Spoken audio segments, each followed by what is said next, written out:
여러분 안녕하십니까? 경제현장 오늘 고광천입니다. 오늘의 주요 뉴스 전해드리겠습니다.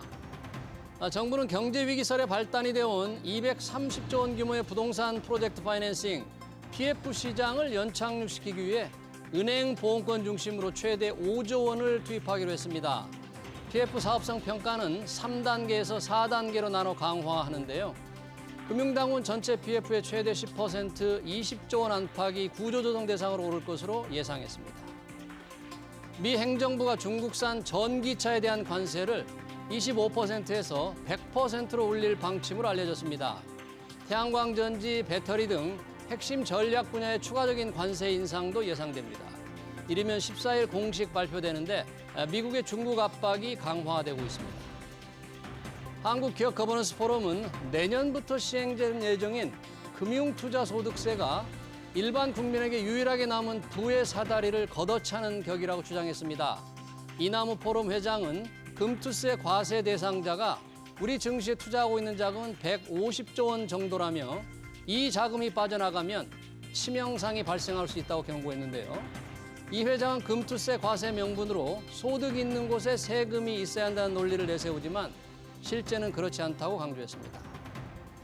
1주택 실거주자에 대해서는 집값이 아무리 비싸더라도 종합부동산세를 면제해야 한다는 주장이 정치권의 쟁점으로 부상했습니다.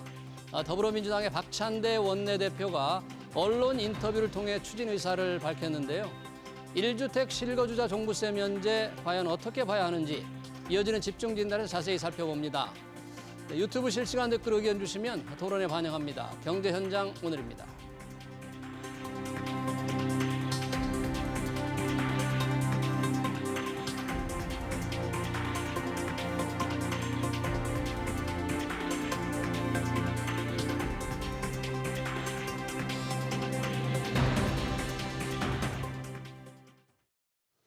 네, 1주택 실거주자라면 종부세를 면제한다는 더불어민주당의 박찬대 원내대표의 발언. 민주당은 물론 종부세를 내고 있는 고가 아파트 소유자들도 놀랐죠. 민주당의 부동산 세금 인식이 유턴을 하는지, 현실화된다면 부동산 시장에 어떤 영향을 미치는지 토론해 보겠습니다. 세금 전문가죠. 김우철 서울시립대 세무학과 교수와 부동산 전문가 이상우 인베이드 투자자문 대표 모셨습니다. 두 분 어서 오세요. 예, 안녕하세요. 반갑습니다. 자, 이 민주당의 박찬대 원내대표가 쏘아올린 공입니다. 1주택 실거주자라면 종부세를 면제하자. 아무리 비싸더라도. 자, 이 발언 과연 어떤 의미가 있을 건지 김우철 교수님, 이 발언 들으시고 어떻게 어떤 생각이 드셨습니까? 네, 그동안 종부세에 대해서 논란이 많았고 새 정부 들어와서 부분적인 완화 정책이 있었는데 이번에 야당 발로 종부세의 뼈대를 사실상 흔들 수 있는 큰 정책이 하나 제안이 됐습니다. 기본적으로 고가의 1주택자를 보유하고 있는 중산층에 대한 세부담을 많이 완화해 주는 효과가 있겠고요. 반면 여기서 제외되는 다주택자들은 형평성 차원에서 문제 제기를 할 것 같습니다. 불만이 이제 생길 수밖에 없죠. 네. 기본적으로 종부세의 성격이 그동안 고가 주택에 대한 과세였는데 이제는 다주택자에 대한 과세로 전환하는 의미가 있겠고요. 네. 이렇게 되면 이제 실거주가 아닌 주택 보유는 특히 다주택자가 거주하지 않으면서 이렇게 갖고 있게 되면 이건 이제 투기로 간주해서 종부세의 주요 타깃이 된다. 이런 이제 상징성이 있겠습니다. 네, 그러니까 1주택자는 세금이 이제 사실 된다면 현실화 된다면 비과세 되는 거죠. 그럼 민주당이 뭔가 방향이 바뀌는 건지 상당히 들어보지 못한 얘기 아니겠습니까? 네, 민주당 그동안 안에서. 공개화되지 않은 최초의 이제 언급이 되겠습니다. 네. 이상훈 대표는 어떻게 들으셨습니까? 예, 부동산 전문가로서 이런 원내대표의 발언 어떻게 보세요? 호수, 그러니까 규모의 문제가 아니라 이제 한 채만 갖고 있어도 금액에 상관없이 실거주를 한다면 그 면세를 해준다는 그 계획은 이제까지 계속 이어져 왔던 정책과 맥을 다 있습니다. 뭐냐면 다주택자는 이제 절대 악인 거고 1주택자는 절대선인 거죠. 1주택자 절대선, 다주택자 절대하게 싸움이 문재인 정부뿐만 아니라 이번 윤석열 정부 초반에도 계속 유지가 되어 왔기 때문에 지금 등록주택임대 사업자 같은 경우가 연장이 안 되고 자동 말소되는 일들이 계속 벌어지는 것도 그것의 일환이라고 보고 있는데 거의 등록 임대주택 사업자들. 네, 지금 연장 안 돼가지고 계속 말소되고 있는 분들이 굉장히 많거든요. 기간이 다 끝나가지고. 그러니까 아파트는 지금 그 제도가 살아나지 못했고 예. 비아파트 부분은 다시 살아나는 걸로 됐는데 그런 것들이 이제 이번 이 민주당에서 나왔던 그 얘기가 거의 활용점정인 것 같아요. 1주택자는 무조건 절대선이니까 금액과 상관없이 비과세를 한다. 실거주를 해야 된다는 전제 조건이 있지만 그러면은 다 모두가 다주택 할 필요가 없이 그냥 내가 할 수 있는 경제력 상황 안에서 제일 좋은 데 들어가서 살면 세금 부담이 사라지잖아요.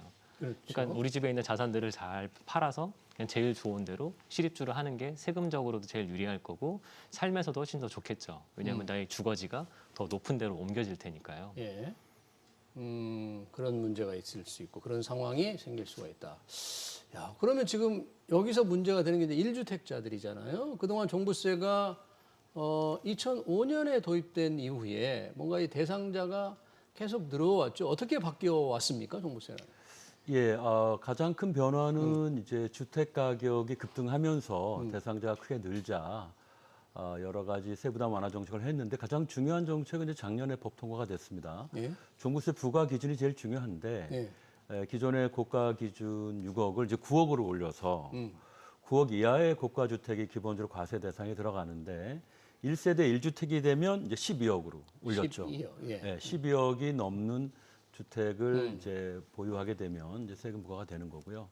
기본적으로 세율도 다주택자는 중과세 했었는데 1주택, 2주택은 동일한 세율이 부과되고요. 3주택부터는 상대적으로 더 높은 세율이 부과됩니다. 그래서 종부세 부과 대상자는 2017년에 3만 5천 명 수준이었는데요. 네. 2022년이 되면서 2022년이면 이제 주택 가격이 아주 높을 때 아닙니까? 네, 그렇죠? 2022년. 그리고 새로운 이 9억 기준이 아직 도입되기 전이기 때문에 23만 5천 명까지 크게 늘어서 거의 7배 가까이 늘어났었죠. 네, 2022년 그렇습니다. 1주택자가 그런 거죠. 그렇습니다. 1주택자. 예, 예. 네. 그렇게 늘었다. 작년에는 조금 줄었네요. 1주택자가. 작년에 이제 12억 그 부과가 처음 시행되면서 예. 10만 명대로 이제 많이 줄었습니다. 네. 종부세 지금 과세 변천과 대상자를 쭉 설명을 해 주셨는데 우리 이상우 사장님 보시기에는 그럼 종부세가 도입될 때 부동산 투기 억제를 위해서 도입됐잖아요. 그 취지는 이후에 그랬죠. 네, 2005년에 노무현 정부 시절에 뭐 어느 정도 성과를 쭉 돌아보면 뭔가 부동산 투기를 잡기 위한 목적 달성을 어느 정도 해왔다 이렇게 봐야 될까요? 저는 그렇다고 생각을 해본 적이 한 번도 없는데요. 결국은 부자 증세의 일환 아니었나. 왜냐하면 그 당시도 이제 말 많았던 거 다 모두가 떠올리실 정도로 위험 판정까지 가지 않았습니까? 세대별 과세 해가지고. 그러니까 인당 과세를 갔는데 사실 저는 자산에 인당 과세를 하는 게 좀 이게 맞나는 생각이 이제 세금 전문가는 아니지만 예. 물건별 과세를 해야지 이거를 인당 얼마 뭐 매채 이런 기준으로 세금을 더 중과한다는 것부터가 물건별 과세를 한다는 어떻게? 집이 여러 개면 집 하나가 금액이 다 따로따로 있을 테니까 예. 이 집은 얼마 세금 세율 정해져 있어서 이 집은 얼마 이렇게 해야 되는데 그냥 갖고 있는 거 전부 다 해가지고 내는 게 종합부동산세잖아요. 집을 많이 갖고 있는 분들은. 그렇죠. 그래서 이게 과연 인당과세가 맞나는 생각이 혼자는 계속 갖고 있었는데 예.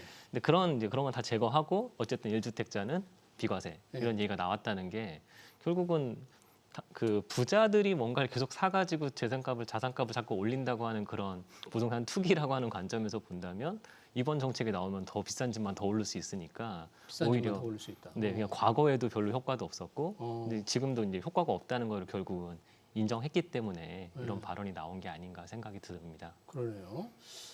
이제 인당 과세를 하는 거에 대해서 조금 평소에 좀 회의적인 생각을 가지고 계셨다. 예, 물건별로 해야 되는 거 아니냐. 오히려 이 종합부동산세가 집값을 올리는 역할을 좀 했을까요? 아니요, 거기까지는 안 했다고 보고 효과는 있습니다. 아니다 보고. 근데 그러나 부동산 투기 억제 효과는 별로 누리지 못했다. 이 세금에 대해서 이제 국민의힘에서는 많은 좀 비판을 해왔잖아요. 지금 현 네네. 정부도 그러고. 네네. 뭐 징벌적 과세다 또는 재산세가 있고 이 종부세가 있으니까 뭐 이중과세다 이런 비판이 있는데 이 부분에 대해서는 교수님 어떻게 보세요? 부작용에 대한 지적이 그동안 끊임없이 많이 제기돼 왔습니다. 종부세가 내건 취지인 뭐 투기 방지나 적어도 가격 안정화 효과는 거의 입증되지 못한 채 그동안 가격이 계속 급등돼 왔고 뭐 이랬단 말이죠. 반대로 이 재산세도 내고 종부세도 내는 어떤 이원적인 보유세 구조는 우리나라밖에 없는 체제입니다. 재산세 내고 네네네. 종부세 두 가지를 내는 건 그렇죠. 한국밖에 없다. 어떤 분들은 이제 이게 두 번 내는 거니까 이중과세다 하시지만 다행히 이제 종부세를 내는 분들한테 그 재산세분은 빼줍니다. 그래서 공제를 해주기 때문에 아, 재산세는 부분적으로 이제 종부세를 내게 되면 예. 두 번 내게는 하지는 않습니다. 그래서 겹치게는 안 하는데 그래서 이중과세 문제는 뭐 원칙적으로 좀 약화는 돼 있습니다. 크게 문제되지는 않을 수 있는데 문제는 이게 이제 생활의 필수제라고 할 수 있는 주택에 대해서 네. 또 요즘 이제 생활 여건 소득 수준 올라가면서 누구나 다 양질의 주거 환경을 원하거든요. 예. 또 이제 도시인 경우에는 그 가격이 상당하고요. 네. 근데 이거를 어떤 부유한 상징으로 보아서 투기가 아님에도 불구하고 이제 종부세가 과하게 매겨지는 경우가 있었기 때문에 징벌적이라는 문제가 이제 계속 제기된 거죠. 예. 특히 다주택자의 경우는 우리가 2주택까지는 또 어떤 경우는 필요할 수 있거든요. 아, 그러니까 이주택은 서울에 집이 있지만 이제 부산에 가서 일을 해야 한다든지 이주를 잠시 해야 한다면 양쪽에 집을 가질 수도 있는 문제가 생기는데 이런 것들도 다 이제 징벌적인 과세의 수단으로 삼은 것은 문제다 이거죠. 세금은 우리가 공공재원 조달을 하는 목적인 것이고 뭐 여러 가지 기능은 있겠습니다만 이렇게 징벌의 수단으로 잘못하면 세금을 매겨서 혼내준다 이런 거는 교과서에 없습니다. 아, 그래요. 전 세계 어디에도 과세의 원칙에 뭔가 사회에 일탈행위를 하면 세금으로 다스린다 이런 건 없습니다. 근데 이제 마치 투기를 그런 걸로 간주하고 예. 다주택자가 이제 그 대상에 든다 해서 비난의 목소리는 있었지만 이거를 세금으로 다스리는 것은 전혀 올바르지가 않고요. 특히 2주택자 최고 세율이 한 1.2%가 넘고요. 예. 3주택자 최고 세율은 이제 5%인데 예. 보유세 세율이 이렇게 3% 5% 하는 나라는 없습니다. 음. 이건 뭐 과한 징벌이죠. 징벌적 세금으로 본다. 이 종부세는. 네네. 그런데 이런 세금을 징벌적으로 쓰는 나라는 없고 또 저희들이 가르치기도 하고 배운 바에 따르면 조세의 기능 중에 이렇게 사회적으로 비난받을 사람들을 세금으로 혼내준다. 우리 이제 그런 것들 자연스럽게 지금 보는 시각이 일부 있는데 이건 전혀 맞지 않는 비합리적인 시각인 겁니다. 세금은 신성한 것이고 우리 공동체를 유지하기 위해서 십시일반 내는 것이지 혼내줄 때 세금을 왕창 매겨서 혼내줘라 이런 건 없다는 거죠.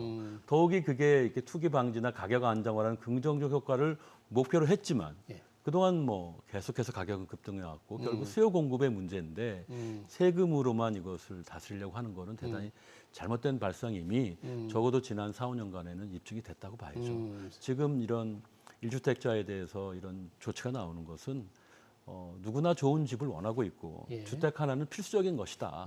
이런 이제 배경이 좀 있다고 봐야죠. 세금을 벌금으로 뭔가 쓰는 것은 우리밖에 없다. 세금의 이론에도 어긋난다. 부동산 투자 판단에서 종부세라든지 세금이 어느 정도 영향을 미칠까요? 좋았나요? 매우 중요합니다. 왜냐하면 하나를 사서 많이 벌지, 예. 많이 사서 조금씩 벌지만 합쳐서 많이 벌지 이런 결정을 하는데 세금은 절대적으로 영향을 주고 있기 때문에 예. 이제 세금 제도가 어떻게 변하느냐에 따라서 부동 시장에 영향을 미칠 건 굉장하죠. 예. 그래서 오히려 다주택을 용인했을 때가 특정 지역만 확 올라가는 옛날 노무현 정부 때 버블세븐 가듯이 세상에서 인기 있는 지역만 확 가는 이런 일이 벌어지는 것들을 좀 막는 효과가 있는 순기능 효과가 있지 않나라는 생각을 저는 조금 가지고 있거든요. 그러니까 다주택자에 대해서 너무 무거운 세금을 안 물리는 것이 네, 안 물리는 것이 왜냐하면 네. 다주택자는 어디가 많이 오를지를 보고 조금 올라도 투자금에 따라서 나오는 리턴, 그러니까 수익률을 보고 접근을 하게 되기 때문에 예. 특정 지역에만 수요가 몰리진 않는다는 거죠. 근데 이렇게 1주택자에만 어떤 단서가 붙은 상태에서 투자를 진행하게 되면은 누구나 모두가 원하는 지역에 그런 것들만 사게 돼 있습니다. 그러면 저절로 시장이 양극화되죠. 그래서 이런 부작용이 저는 더 크다라고 생각을 합니다. 이렇게 이런 세금을 해서 한 주택자에 너무 이렇게 초점을 맞추면 안 되겠다. 다주택자에 대해서 지금 종부세는 사실 다주택자에 대해서 제일 무거운 세금이라고 할 수 있는데 그렇죠? 네. 이런 세금은 뭔가 이게 한쪽으로 쏠리게 만드는 문제가 있다. 그래서 시장이 상당히 편향됩니다. 편향될 수가 있다 그런 얘기죠. 그런데 만약에 이 민주당의 이제 원내대표가 이걸 해서 문제를 제기했잖아요. 이렇게 하겠다고 그러잖아요. 원래 민주당도 조금 이 종부세를 완화하려는 생각이 있는 겁니까 지금? 민주당 전체 당론이나 이런 게?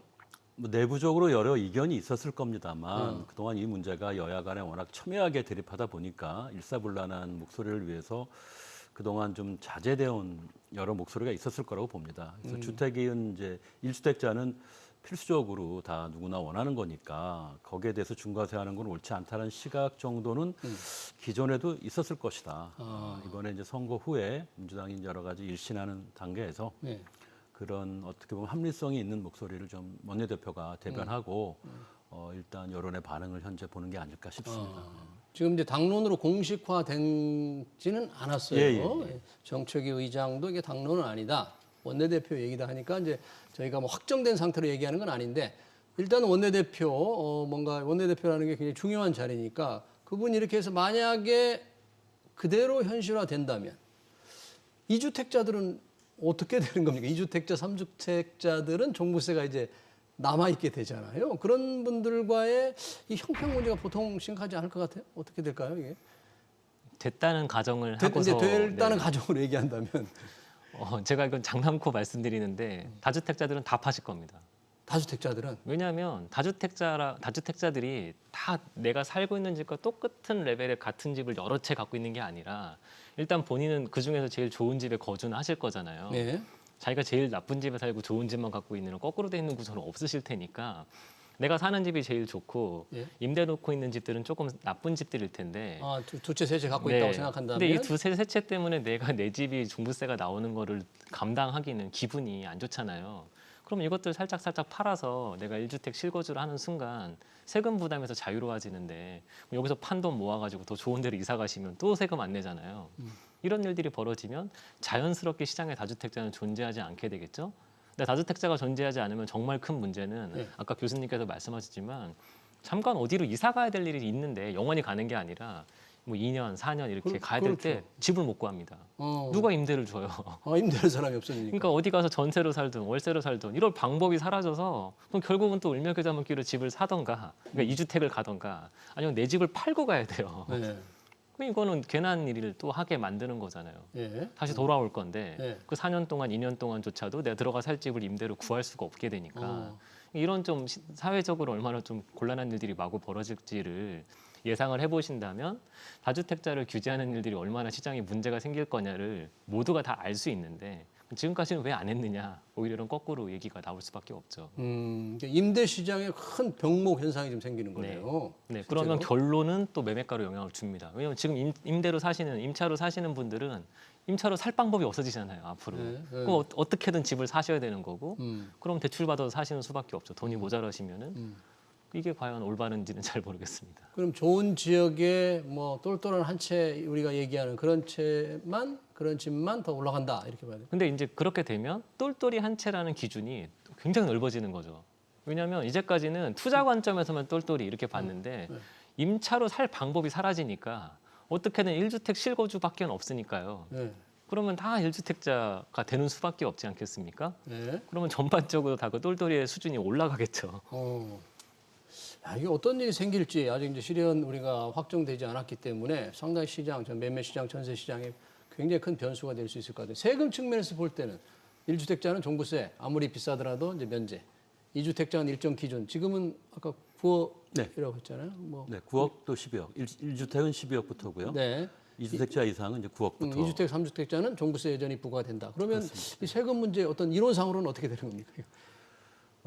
일단은 1주택자는 뭐 워낙 나쁘지 않은 아주 좋은 상황이 오는 거지만 예. 2주택자 입장에서는 상당히 형평성에 어긋나는 그런 조치가 될 수가 있습니다. 예.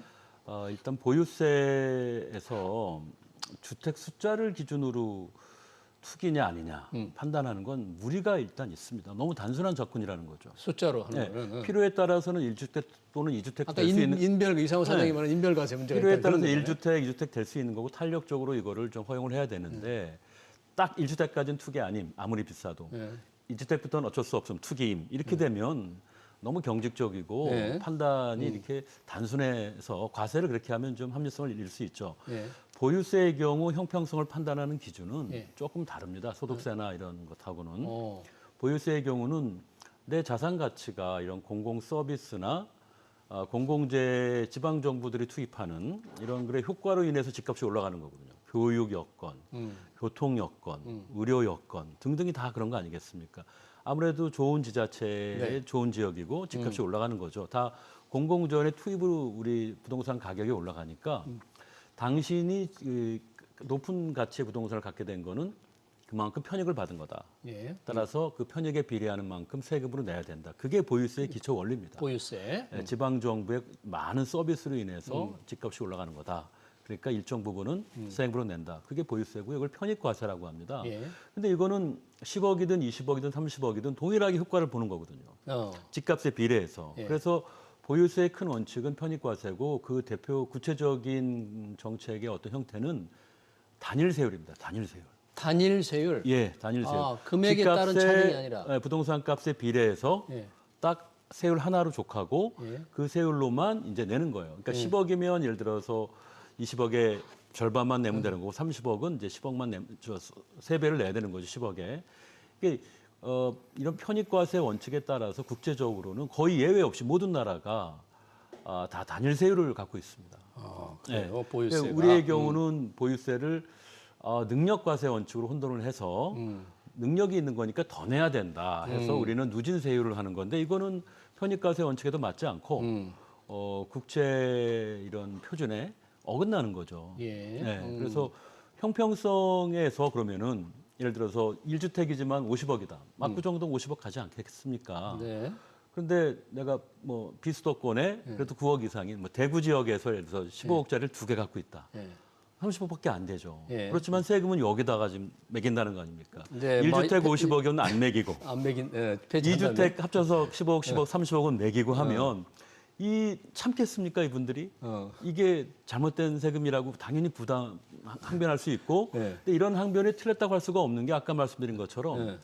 보유세의 과세 원칙은 편익과세고 단일세율이 원칙이니까 이렇게 주택 보유 채수를 갖고 투기냐 아니냐 임의적으로 판단하고 세금을 다주택자 쪽으로만 집중하면 이건 저희가 이론적으로 봐도 형평하지 않은 조치가 되는 거죠. 형평의 문제가 많아서 그렇습니다. 예. 아까 말한 1주택 아닌 분들은 정말 이제 불형평성 문제에 대한 큰 제기를 할 것 같은데 아까 시장의 영향을 말씀하셨는데 아직 이제 확정이 안 됐기 때문에 영향을 우리가 이제 예상을 해보는 거잖아요. 네. 특히 임대주택에서 문제가 될 수 있을 것 같고 1주택자 아까 이제 이 좋은 한 채, 뭐 똘똘한 한 채의 기준이 넓어질 것 같다 그러는데 저 비싼 아파트, 아주 더 비싼 아파트만 더 많이 오르는 그런 상황이 안 될까요?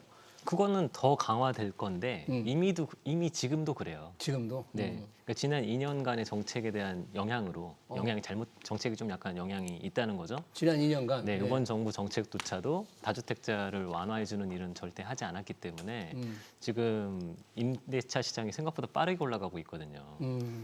지금 가뜩이나 전월세 시장이 불안한데 여기서 1주택에다가 이제 비과세를 거는 순간 완전 사람들이 좋아하는 뭐 30억 이상 주택, 50억 이상 주택 이런 게 올라간다는 얘기에 이견이 있다는 게 아니라 일반적으로 웬만한 사람들도 뭐 5억짜리 주택, 10억짜리 주택 이런 데도 수요가 다 있는데 지금은 이건 좀 덜 오를 것 같으니 비싼 데에다가 투자를 하고 나는 무주택을 해야 되겠다.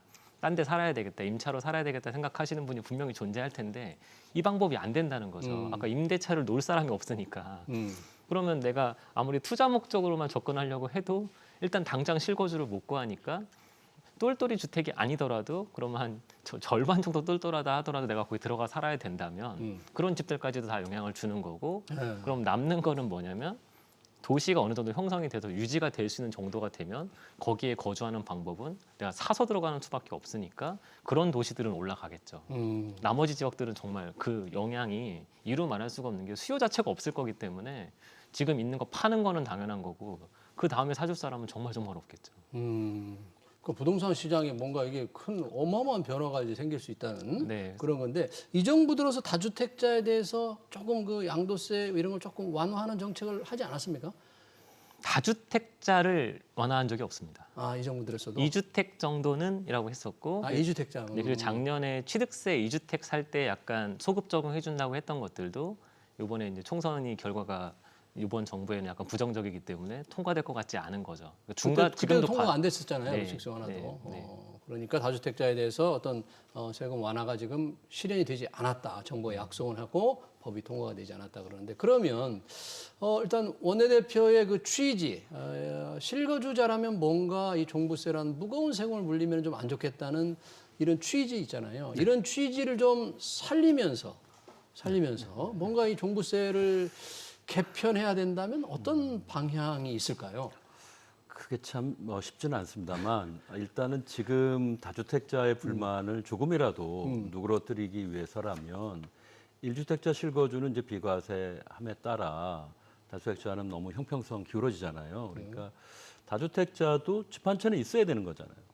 그것 한 채 있는 것까지도 지금 투기라고는 못하는 거니까 그렇죠. 다주택자다이라 하더라도 현재 보유하고 있는 주택의 그러니까 메인 하우스가 되겠죠. 네, 현재 사고 있는 주 주택에 대해서는 공부세 과세 대상에서 1주택자와 마찬가지로 빼주게 되면 다주택자의 경우에도 조금 불만을 이제 누그러뜨릴 수는 있을 겁니다. 예. 네네. 이제 결국 이렇게 되면 종부세는 그럼 왜 매기느냐? 종부세는 왜 남아 있는 거예요?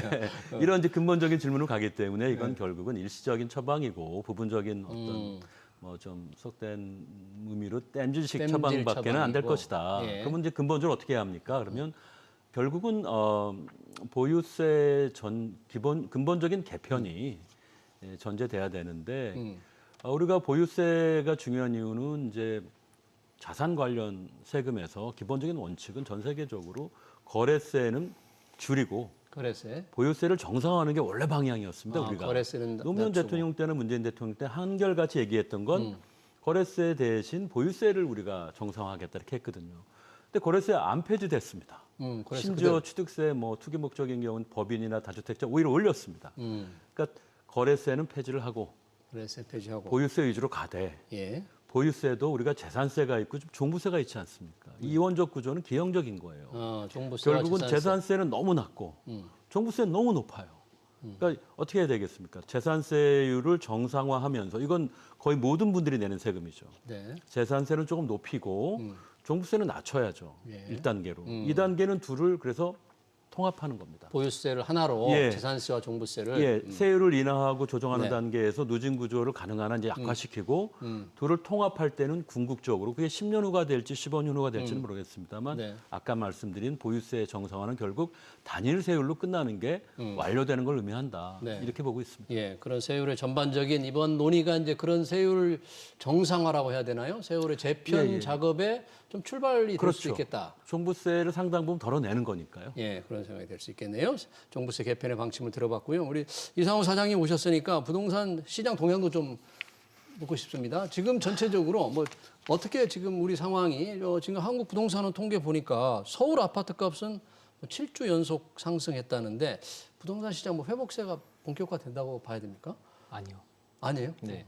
어떻게 봐야 돼요? 체감 온도가 지역별로 너무 달라서 예. 지금 뭐 아까 서울 말씀하시지만 서울은 반등한 지 조금 나왔어요. 그리고 KB 부동산 기준으로도 월간 기준 4월 달은 상승 전환했거든요. 예. 그래서 지금 각 기관이 약간 숫자가 조금씩 다르긴 하지만 예. 서울 기준으로 전환됐다는 거 플러스 전환됐다는 게 중요합니다만 서울 내에서도 현재 약간 좀 저렴하다고 생각이 되는 뭐 노원, 도봉, 강북이라거나 금천, 관악, 구로라거나 이런 데서는 아직 상승 전환도 못 하고 있어요. 그러니까 지금 전체 평균 숫자가 플러스 됐는데 어디는 아직 계속 마이너스라는 거는 어딘가가 더 많이 플러스가 나고 있다는 얘기랑 똑같은 뜻 아니겠습니까? 그렇죠. 그래서 이런 현상이 앞으로 더 가속화된다. 아마 시장 참여자들은 거의 대부분 동의하고 계실 겁니다. 똘똘이라는 그 개념이 사람들 머릿속에 다 박혔다는 거죠. 뭐 양극화 이런 거요? 네, 어느 정도 돼야 어느 정도 금액 이상 되고 상품성이 어느 정도 돼야 이것만 오를 수 있다. 왜냐하면 여기가 1주택 실거주하기 좋은 동네니까. 지난 2년 윤석열 정부 2년 동안도 부동산 시장은 무조건 실거주하기 좋은 것들 위주로만 반등이 나왔어요. 2022년도에 시장이 하락했다가 작년부터 슬금슬금 오르기 시작을 하더니 하반기부터 좀 이제 정상적인 수준으로 올라가고 있는 상황에서도 실거주하기 좋은. 근데 여기서 실거주하기 여기서 그 조건이 좋은 그 조건이 뭐예요? 실거주하기 좋은 조건. 너무 간단하죠. 애 키우기 좋은 환경이죠. 아이 키우기 좋은 네, 환경. 그러니까 결혼을 많이 안 하고 애를 많이 안 낳는 것 같아 보여도 네. 소득이 어느 정도 되고 애를 낳아서 키워서 이렇게 살고 싶은 분들이 원하는 것들은 교통도 좋고 학군도 좋고 살기도 뭐 아파트도 새 거고 이런 조건을 다 놓고 맞춰놓고 봤더니 이제 시장에서 말하는 30평대, 요즘 기준으로 전용 84제곱미터죠. 요 정도 금액에서 한 14억 정도? 요 정도 규모에서 한 14억 정도의 새 아파트가 현재 시장에서 가장 인기더라. 이런 모습이 지금 시장에도 가격에도 그대로 투영되고 있거든요. 그러니까 예. 그런 집들만 위주로 올라가고 있고 나머지 더 빨리 오르는 건 뭐냐? 훨씬 비싼 집들. 뭐 25억, 35억, 강남에 혹은 아까 교수님 말씀하신 압구정 50억 이렇게 가는 것들이 특정 지역만 가고 있어요. 그게 왜 그러냐? 시장 참여자들이 여기만 더 가겠구나를 정해놨다는 거죠. 왜냐? 제도 때문에. 제도 때문에. 네, 세금이나 이런 여러 가지 제도 때문에 이렇게 됐다.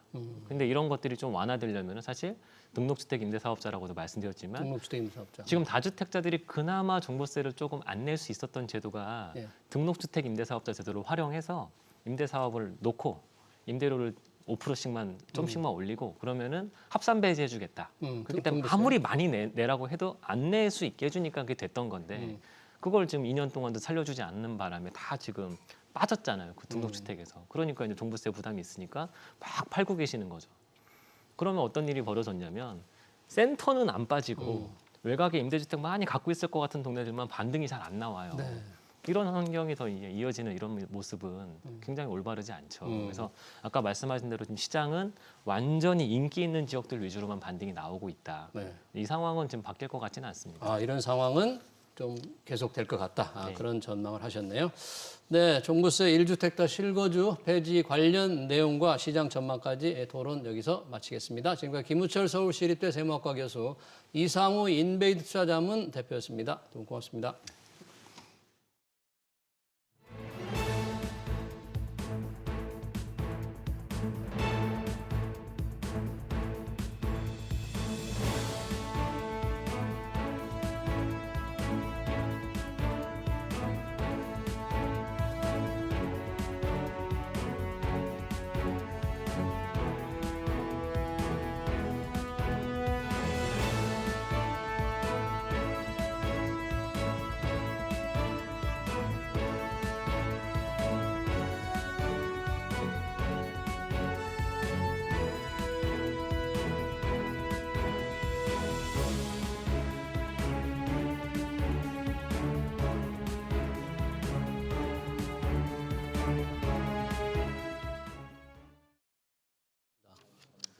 네, 경제 현장 오늘 주광준 시 전망으로 이어가겠습니다.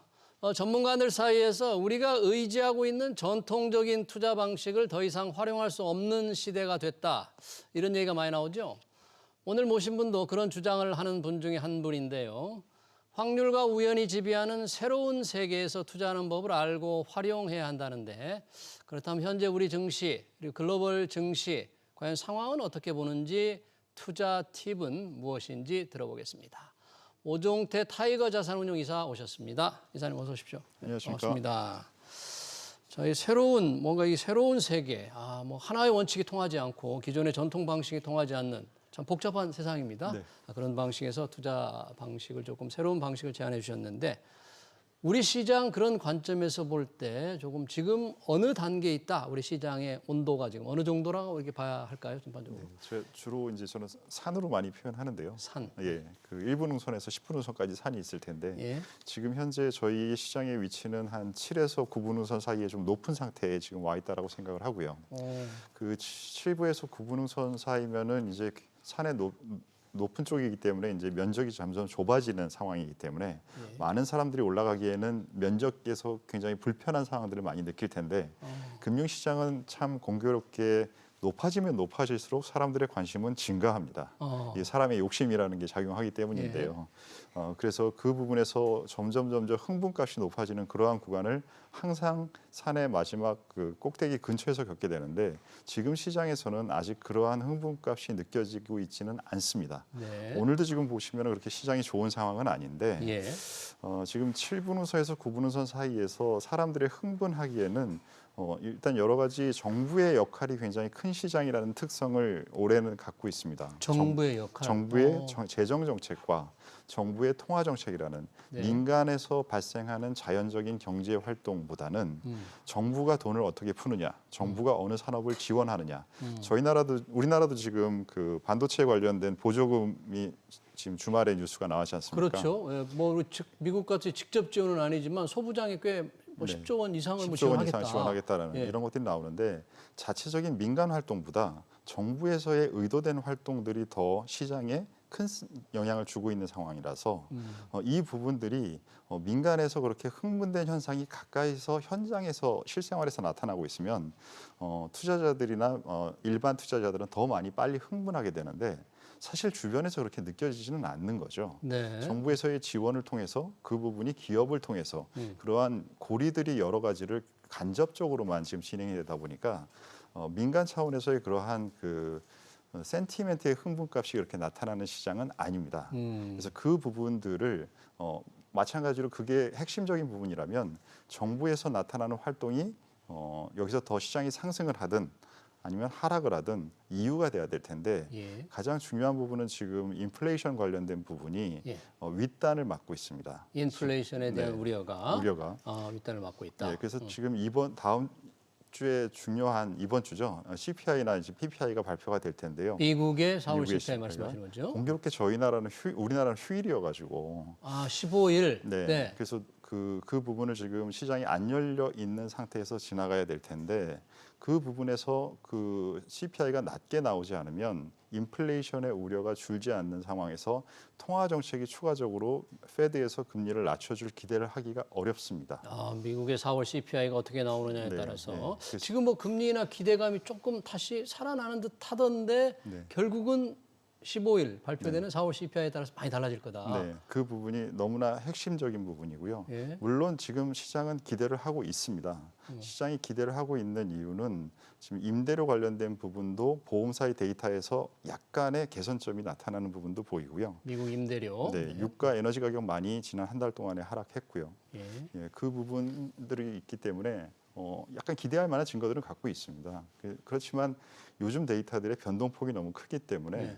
미리 예상을 하고 대응하기가 너무나 어려워져서 데이터를 확인하고 그 데이터에 대해 반응하는 것이 페드도 투자자들도 지금은 미리 선제적으로 움직이기가 너무 어려운 환경이라서 네. 확인하고 나서 방향성을 잡을 것 같습니다. 예, 말씀하신 대로 이제 15일 날 미국의 4월 CPI, PPI가 나오면 뭔가 결정을 하는데 요즘에는 뭐 금리 인하 가능성이 기대가 높아졌다 하다가 또 연준 이사들 발언은 또 매파적인 발언이 나와서 판단하기가 굉장히 어렵고 이 통계 물가 지표가 바로바로 바뀌더라고요. 그러니까 아주 헷갈리는 것 같아요.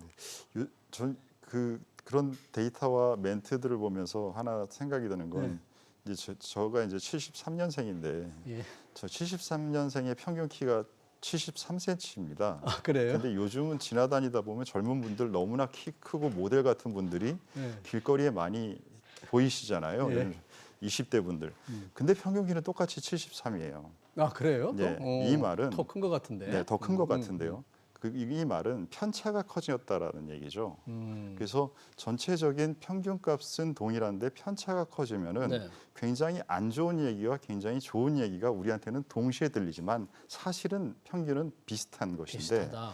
최근에 페드에서 의원들이 나오는 멘트들도 제가 보기에는 좀 비슷한 그러한 현상 같습니다. 어디를 보느냐에 따라서 굉장히 극단적으로 좋고 나쁜 얘기가 나오는데 예. 사실은 어느 방향성을 제시하는 내용은 평균을 해보면 없어요. 아, 그래요? 네, 그렇기 때문에 방향성을 미리 먼저 예측하기가 좀 어렵고 대응하기 어려운 것이죠.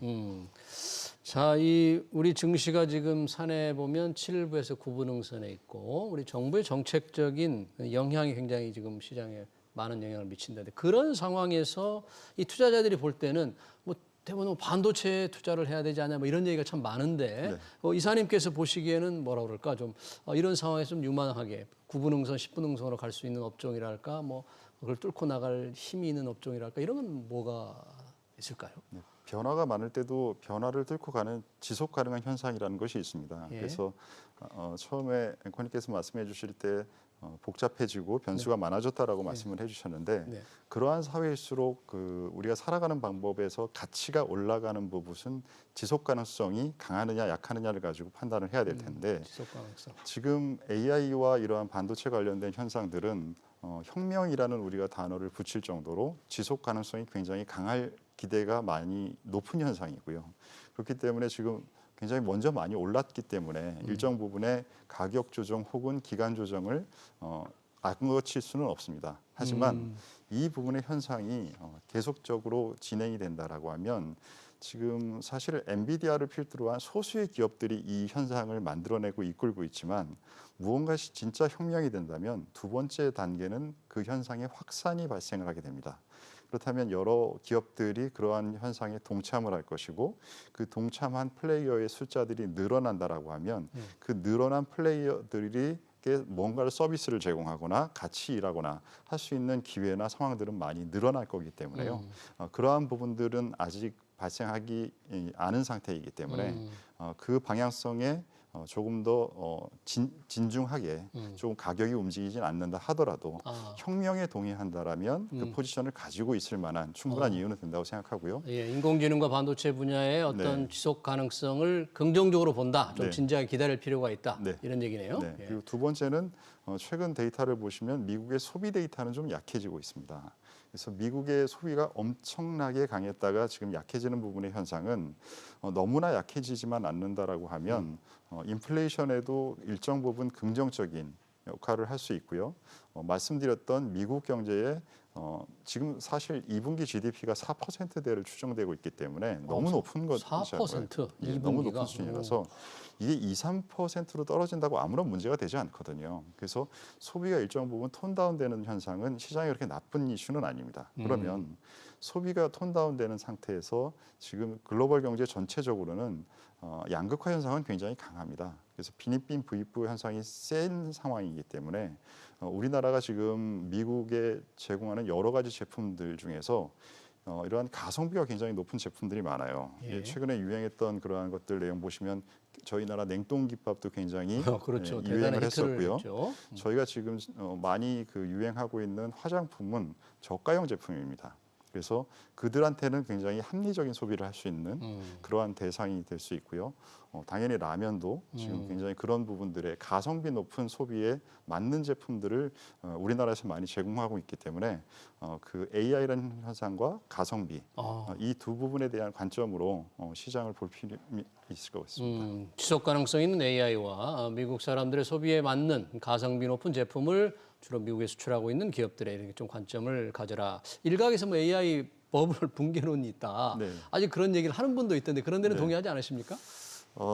이게 일단 그 버블 붕괴 논리라는 단어는 두 단어의 조합인데요.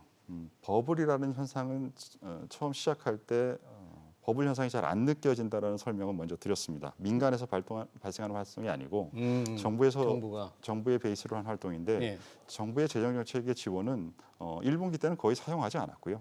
2분기 때부터 뭐 그게 선거에 대한 이유일 수도 있고 여러 가지 있겠지만 실질적으로 돈이 사용되는 거는 2분기부터 시작됩니다. 예. 그렇기 때문에 실제 현상에 아직 시작되지 않은 상태에서 버블을 논하기는 좀 그렇고요. 붕괴라는 것은 그 현상이 가짜여야 발생할 수 있는 현상인데요. 지금 우리가 핸드폰이나 PC에서 AI와 관련된 부분의 현상을 매일매일 강화되면서 느끼고 있고 이게 만약에 붕괴될 정도로 가짜 현상이라고 하면 우리가 기계한테 직업을 뺏길 만한 그러한 두려움을 느끼지 않을 겁니다, 분명히. 근데 지금 뭐 저희 금융업계도 마찬가지고 여러 가지 업계들에서 뭐 방송에서도 이 AI 아나운서가 나와서 안내를 하시고 이러한 부분들이 실생활에서 계속 영역을 높여가고 있는 단계라면 이게 가짜가 아니라면 붕괴될 이유는 없겠죠. 가짜가 아니다. 실생활에서 많이 활용되고 있는 AI를 보면 이 붕괴론 자체는 조금 합리적이지 않다 이렇게 보는데 그런 관점에서 보면 지금 아까 관점에서 잠깐 말씀해 주신 엔비디아 같은 경우에는 뭐 이제 1분기 실적이 곧 나오긴 할 텐데 상당히 뭐 지속 가능하고 더 한 단계 업 할 수 있다고 한 단계 올라갈 수 있다고 이렇게 보시나요? 저희가 투자에 관련돼서는 저희가 숫자를 볼 때 이 전년 대비 증가율과 그다음에 전 분기 대비 증가율이라는 이 미분값의 증가 속도가 굉장히 중요합니다. 근데 지금 엔비디아는 굉장히 3년 동안 많은 주가가 상승을 했으면서 증가율 자체의 피크가 지난 1, 2분기 쪽에 있고 하반기 쪽에서는 그 증가율의 강도가 떨어지는 부분이 시장의 이 AI 현상이 지속되는 것만큼이나 이슈가 크기 때문에 지난 고점에서 $1,000 근처에서 그 부분을 넘어가고 말고 할 때 그 이슈가 이미 가격에 반영되기 시작을 했고요. 지금 조정을 받았다가 다시 올라와도 그 논쟁은 없어지지 않고 있습니다. 아. 그래서 아까 전에 AI, 엔비디아 말고 다른 쪽에 확산이 되게 중요하다라고 말씀을 드렸던 게 엔비디아만 계속 올라가는 장은 그러한 숫자의 구조상 어려움이 있기 때문에 전체 다른 종목으로의 확산이 굉장히 중요한 시점이라고 봅니다. 그러네요. 요즘 엔비디아도 그렇지만 다른 기업들, 특히 빅테크 기업들은 뭐 이 자사주 매입을 크게 늘렸어요. 특히 네. 애플 같은 경우 애플 같은 그렇잖아요. 경우, 예. 이런 거는 이제 앞으로 지금 네. 5월이라든 6월에 주가를 밀어 올리는 그런 네. 굉장히 원동력이 될까요? 네. 그 1,000억 달러 규모거든요. 네. 애플에서 발표한 게 이게 역사상 최대 규모입니다. 근데 지금 저는 이제 전체 경제를 보는 그러한 전략을 담당하는 사람 입장에서 어떤 생각이 그 데이터를 보면서 들었냐면 한 기업의 자사주 매입 규모가 전체 시장의 유동성 환경을 평가하는 데 넣어줘야 되는 항목이 되는 것인가라는 생각이 들 정도로 규모가 너무나 워낙 커졌습니다. 크니까, 네, 자사주 매입 그래서 이 부분은 시장에 긍정적인 영향을 미칠 것은 가능성이 당연히 높고요. 그리고 한두 기업이 7개의 가장 큰 기업들이 현금 관련된 부분이 굉장히 양호한 상황이기 때문에 한두 군데가 더 이렇게 쌓여져 있는 그러한 자사주 매입 규모를 미국 시장에서 발표해 준다라고 하면 이건 미국 시장에는 굉장히 호재가 될 것이라고 생각하고요. 근데 안타깝게도 뭐 저희 나라나 다른 나라들에서 그렇게 그런 규모 있는 그러한 자사주를 하기는 어려울 겁니다. 그래서 이 현상이 다른 나라로 연속으로 확산되면서 글로벌 증시 전체에 영향을 준다라기보다는 미국 시장이 이 이슈로 인해서 어느 정도 더 호재로 반영을 하고 그렇다고 하면 다른 나라들과의 격차가 벌어질 텐데 그러면 상대적인 가치의 차이가 벌어진 부분들을 메꾸려고 하는 그러한 힘을 일정 부분 줄 수는 있지 않을까 싶습니다. 네. 네, 우리 이제 오정태 이사께서는 이제 이 투자의 상식을 깨는 뭐 이런 상당히 방법을 얘기해서 좀 화제가 되고 있는데 본인만의 이 투자 흐름을 읽는 방법 여기서 조금 좀 자세히 좀 설명을 좀 해주실까요? 저는 그 투자라는 것이 금융이라는 게 구조에 대한 이 돈에 관련된 구조의 파악이 먼저라고 생각을 합니다. 돈의 구조에 대한 예, 파악, 돈의 움직임의 흐름의 구조의 파악. 구조의 파악. 근데 구조라는 것이 대부분의 상황에서는 바뀌지 않기 때문에 돈의 흐름의 구조의 파악이 돈의 흐름의 파악으로 사람들한테는 인지되고 그 부분이 확인되면 액션에 들어가는 그러한 것이 일반적인데요. 지금은 여러 가지의 과학의 발전이 너무나 발전하면서 그리고 두 번째는 글로벌 정부에서 유동성을 너무나 많이 풀면서 그 두 가지 이유 때문에 금융시장의 구조 자체가 바뀌었습니다. 그리고 이 구조가 한 번 바뀌고 말 것이 아니라 앞으로도 지속되는 변화가 계속적으로 있을 수 있는 상황이 됐기 때문에 이 구조에 대한 파악을 먼저 하고 그 다음 두 번째로 그다음에 돈의 흐름이나 이런 기업의 현상이나 이런 것들을 봐야 된다는 생각을 갖고 있고요. 예. 그 부분이 과학과 정치가 주는 그러한 현상들을 비중 있게 예전에는 시장을 파악하는데 경제적인 현상을 100%를 봤다면 지금은 한 40% 정도를 보고 경제 부분을 과학을 한 30%, 과학. 정치를 한 30%, 이 정도의 반영을 넣을 수 있어야 된다라는 것이 생각을 갖고 있고요. 두 번째는 지금 이러한 지성을 우리가 이성으로 파악할 수 있는 내용 말고 감성이 영향을 주는 그러한 영향이 점점 시장에 증가하고 있습니다. 공포나 탐욕 이런 부분들이 시장의 가격을 올리거나 빠뜨릴 때 전보다 더 빨리 이 SNS나 정보의 유통 속도가 너무나 빨라졌기 때문에 그러한 공포감과 그러한 욕심을 가속시키는 거죠. 그래서 굉장히 예전에는 5%만 움직여야 될 주가가 20%가 움직이고 하는 것들이 굉장히 많아졌습니다. 네. 그래서 이러한 지금 제가 변수를 5가지를 말씀드렸는데요. 네. 기존에 한 가지를 보다가 5가지 변수를 넣어야 된다라고 하면 이게 바로 메타인지거든요. 그래서 세상을 볼 때 이 과학이 만든 기본적인 변화를 우리가 살아가기 위해는 앞으로는 우리는 단순한 한 가지의 법칙을 적용하는 게 아니라 여러 가지 법칙을 잘 섞어서 메타인지화된 시각으로 볼 수 있어야 된다라고 생각합니다. 네, 알겠습니다. 경제의 비중을 조금 낮추고 과학과 정치의 비중을 높여서 이 돈의 흐름의 구조를 좀 제대로 파악해서 투자를 해야 된다는 그런 말씀으로 이해를 하겠습니다. 주한식 정말 잘 들었습니다. 지금까지 오종태 타이거 자산운용 이사였습니다. 이사님 고맙습니다. 감사합니다.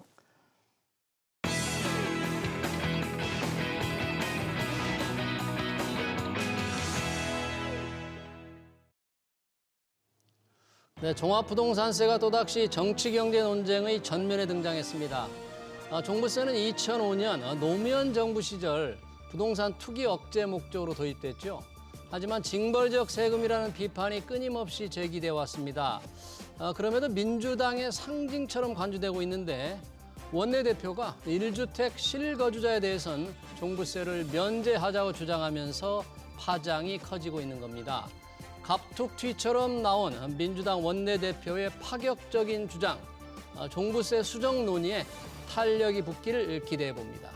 경제 현장을 여기서 마치겠습니다. 시청해주신 여러분 고맙습니다.